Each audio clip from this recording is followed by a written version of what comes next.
In 2005, my father passed away. I was only 12. Before he died, he knew his time was short, so he wrote me a letter. It took me a long time to read it, almost 2 years.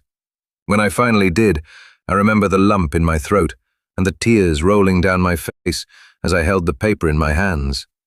In that letter, he told me how much he loved me. He wrote about moments from my childhood that I was too young to remember, little memories he carried with him that meant the world to him. Not long after he passed, my mum couldn't bear staying in the house anymore. Every room held too many memories, so we moved. Over 400 miles away, new town, new school, new uniform, new friends. And somewhere along the way, the letter from my dad disappeared, lost during the move. For years, I thought it was gone forever. Then, in the summer of 2009, we went back to visit my dad's family, back to the place where I was born, the streets I once knew so well. One afternoon, I walked down the road toward my old house, remembering the days when my dad and I would laugh and play there. As I passed the house, I suddenly heard someone shout my name. I turned around.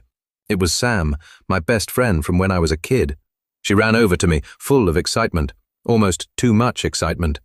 He told me he had been waiting years for me to come back because he had something he needed to give me, something important. Sam reached into her pocket and carefully pulled out a folded white piece of paper. My heart stopped. There it was, the letter.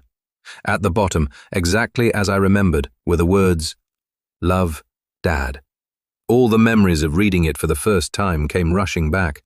The tears, the love, the voice of my father speaking through those words. I stood there in the street, holding that letter like it was the most precious thing in the world. Because in that moment, I realized something. I may have lost my dad, but somehow, he found his way back to me.